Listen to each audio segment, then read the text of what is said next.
A great photo can stand alone, video cannot. Each shot is dependent on the next to continue and drive the story. In photography, you have one still to tell the story, but when it comes to video, story is the foundation of the entire piece. My aim is to engage the audience. I always want to move them to feel or act.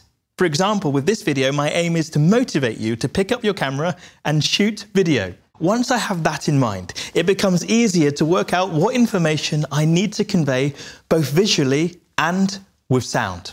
To create a story, you first have to decide on its purpose. Then you have to develop a structure or narrative. In other words, the story. Your work becomes more impactful and meaningful, whether you're shooting a commercial or a corporate event. Every story has a beginning, middle, and end. Think of the beginning as the introduction, and the middle as the main body of the story, and the ending as the conclusion or the resolution. You'll then start to think about what shots and audio will be included throughout the entire piece. Taking your video from idea to screen involves making choices before you shoot your film. This is pre-production.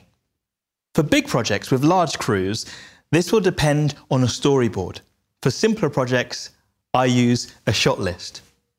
This can be very important, as the shots captured for one video can be recorded over an hour, a day, even weeks. Often, you aren't even shooting in the order that the shots will be viewed in the end video. You have to be sure that you have what you need. The aim with any story is to keep the audience engaged. If a story is totally predictable, the audience become bored. The result is the viewer hits stop or moves on. And this is why we often have twists and turns in a story. Or there is a little jeopardy. Is the hero going to win? Or is the main character going to make it across the desert? Let me illustrate.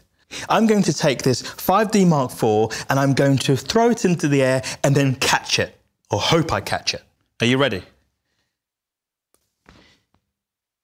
Now, I'm not really going to do it, but you were on the edge of your seat, right? Because you didn't know what was going to happen. So you watched. Storyline sequence is essential to create a video that holds interest. To summarize, a video must have a purpose and a goal. It could be to entertain, to inform, educate, or to get the viewer to do something like buy now. And a boring video is a video that is too predictable. Keep it interesting. All shots, script, and sound work towards that story, which has a beginning, middle, and end. In the next lesson, we'll start to get technical and explore the use of frame rates, size, and resolution in video.